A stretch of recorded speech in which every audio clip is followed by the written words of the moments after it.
Moi aussi, j'avais choisi le silence. J'avais choisi de me taire. Holze, ton Popelchanetum. Ferme-la, ça t'évitera de raconter des conneries. Je m'en étais toujours tenu à cette forme de sagesse populaire. D'ailleurs, bien dans la mentalité alsacienne. Jo, waarom niet? Het is Javour. Hinter sich akfor. Solch arrecht hen. D'ailleurs, c'était bien aussi dans la logique alsacienne qui recommande de brûler ce qu'on a adoré la veille, qui recommande de tirer sur les amis de la veille pour mieux fraterniser avec les ennemis d'hier, qui seront à nouveau les ennemis du surlendemain quand l'heure sera venue de se rallier aux vainqueurs du jour. Ô peuple de peu de constance, peuple versatile, aveugle, éternellement manipulé, qui n'apprendra jamais rien, qui ne tirera jamais aucune leçon des vicissitudes de son histoire. Peuple désespérant, quand redresseras-tu enfin la tête pour revendiquer tes droits?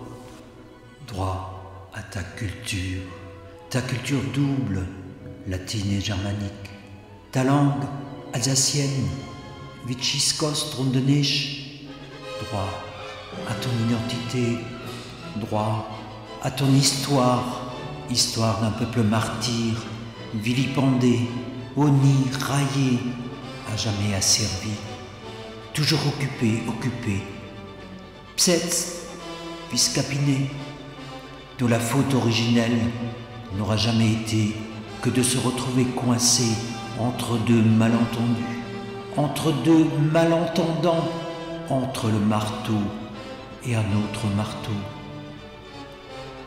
Moi, j'avais choisi le silence, j'avais choisi de me taire, mais aujourd'hui, que mes souvenirs figés dans l'oubli ressurgissent à travers la nuit et la brume, durch Nacht und Nebel, aujourd'hui, que mes souvenirs ressurgissent des profondeurs de l'horreur, aujourd'hui, j'exige la parole.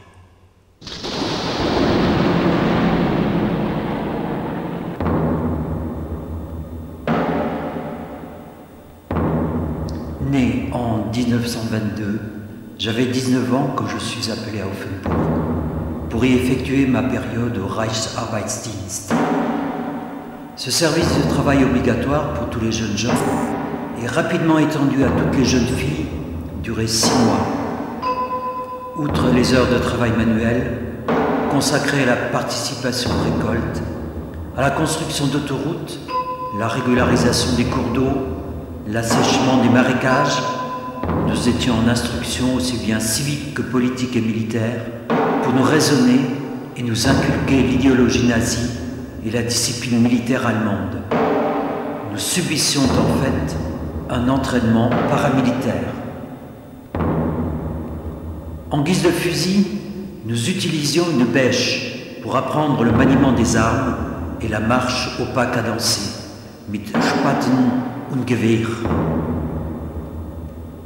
Les expéditions du Reichsarbeitsdienst à bicyclette se faisaient avec sac à dos et masque à gaz, tout comme dans la Wehrmacht.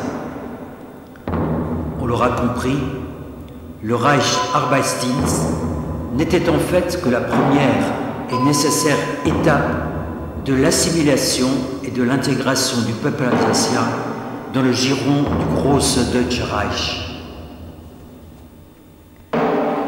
Dès leur incorporation au Reichsarbeitsdienst, les jeunes recrues devaient prêter serment au Führer sur le drapeau nazi. Par cette prestation de serment obligatoire, les nazis nous contraignaient à reconnaître notre appartenance au Reich. C'était aussi une façon de nous conditionner à notre inéluctable incorporation dans la Wehrmacht. Et c'est ainsi que la même année, je me trouvais porteur de l'uniforme vert de gris en Rhénanie. Une fois le cycle d'instruction terminé, il n'y avait pour nous, Alsaciens et Mosellans, qu'une seule destination, celle du front de l'Est. Au mois de novembre, je me trouvais avec 6 autres camarades alsaciens en première ligne sur le front central russe dans le secteur de Smolensk. C'est là que j'ai connu mon baptême du feu. J'avais à peine 20 ans.